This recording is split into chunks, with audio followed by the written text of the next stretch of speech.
हाँ, ये दिव्य मराठी एक भास्कर ग्रुप का एक ग्रुप है। उन्होंने सर्वे करे कि औरंगाबाद में कौन से खास-खास 9 लेडीज़ है जिनको अपन पेपर में उनकी मुलाकात देना चाहिए। तो उसमें रिज़वाना मेरी बेटी का भी नाम आया क्योंकि उसने सीए करी और पहली या दूसरी मुस्लिम है जिसने सीए पास करी और उसने 6 साल के गैप के बाद पास करी। उसकी वजह ऐसी है कि उस सीए का पहला साल पास हो गई वो, दूसरा साल भी पास हो गई, तीसरे साल में गई तो उसकी माँ की तबीयत खराब हो गई। उनको शुगर था, बीपी था, किडनी फेल हो गया और एक पैर टूट गया। वो 2 ढाई साल तक यानी बेड रिडन थे। तो उसने खिदमत करी, पढ़ाई उस वक़्त तक छोड़ दी उसने। फिर बाद में मेरा भी ऑपरेशन हुआ, मैं व्हील चेयर पे था, मेरा भी साल डेढ़ साल उसने खिदमत करी। फिर सबसे छोटी जो बेटी है उसने यानी माँ की खिदमत के वास्ते पढ़ाई नहीं करी, तो माँ ने इससे परामर्श ली थी, ये जो लड़की है, कि उसकी शादी होने तक तू अपनी पढ़ाई बंद ही रखना।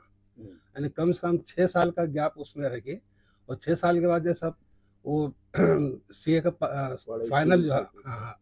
तो 6 साल में देखिए आप, यानी सिलेबस बदल गया, हालात बदल गए, उसकी राइटिंग स्पीड बदल गई। 6 साल में उसने किताब हाथ में नहीं ली। फिर भी उसने ज़िद से यानी पढ़ाई शुरू करी और यानी पहला पार्ट में ये फेल हो गई मगर वो। तो वो डिप्रेस हो गई कि अब मैं नहीं कर सकती है। फिर लोग भी बोलने लगे कि कब तक इसको बिठा के रखते, शादी करा दो, वो सीए होने वाली नहीं है।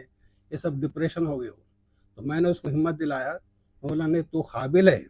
हुँ? उसने बोली कि मैं कोई भी सीए के पास काम करी तो मुझे 20-25 हज़ार रुपए महीना मिल सकता है, क्योंकि मेरे 2 साल पास हो गए। तीसरे साल सिर्फ एक फाइनल रहेगा। मैं बोला मुझे पैसे की ज़रूरत नहीं, मेरा ख्वाब है कि तू सीए बन।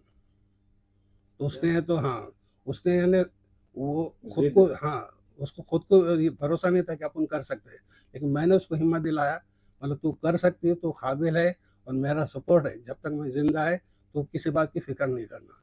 लोग क्या बोलते हैं उसको सोचो मत। तो उसने, हाँ, उसने फिर से यानी एग्ज़ाम दी और पहले साल में पास हो गए वो। तो ये देखकर तो बड़े-बड़े पेपर वालों ने उसका इंटरव्यू लिए, उसमें एक दिव्य मराठी है, उन्होंने भी इंटरव्यू लिए। अब 11 तारीख को उसका इंटरव्यू आने वाला है। जी। तो क्या कहेंगे इसी को लेकर के और भी अपने महिलाओं को कि किस तरह से उन्होंने आगे बढ़ना चाहिए? हाँ, मेरा कहना ये है कि लड़की कोई भी समाज की हो, अगर उसको पढ़ने की इच्छा है तो उसको पढ़ाना चाहिए। क्योंकि लड़की अगर पढ़ी तो पूरा खानदान हाँ, सुधर सकता है। लड़का पढ़ा तो सिर्फ एक ही आदमी, हाँ, एक ही आदमी। यानी ख़ास करके मुस्लिम लड़कियाँ पढ़ती नहीं या फिर उनको पढ़ाया नहीं जाता है। उनकी अगर ख़्वाहिश है तो उनको पढ़ाना चाहिए, क्योंकि उसको पढ़ाने से यानी ख़ानदान का भी नाम होता और जो ख़ानदान है उसका भी पढ़ाई अच्छी होती है, बच्चों की पढ़ाई अच्छी होती है। पेरेंट्स को क्या मैसेज देंगे आप? हाँ, पेरेंट्स को ये बोलना चाहूँगा भाई कि अपन अपना खर्चा कम करके बच्चों को पढ़ाना चाहिए, अपना खुद का देखना नहीं चाहिए। यानी अपने बच्चे हैं तो अपनी ज़िम्मेदारी है उनको आगे बढ़ाना। बच्चे खुद को कुछ कर नहीं सकते हैं, लेकिन अपन उनके लिए कर सकते हैं। इसलिए माँ-बाप ने चाहिए कि उनको पढ़ाना चाहिए।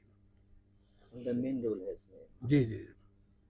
सर साथ ही साथ जैसे हाँ, नौजवानों को मैं जो नहीं मैसेज ये देना चाहिए कि नौजवान जो बच्चे हैं, उन्हें सबसे पहले अपनी पढ़ाई करना चाहिए।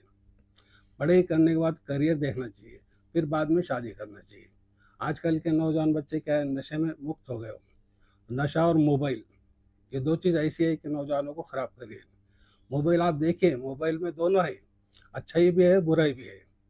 जैसा माचिस की काड़ी है, वो अच्छे भी है, हाँ, उससे खाना भी बन सकता है, फिर आग भी लगा सकते हैं, वैसा मोबाइल का है।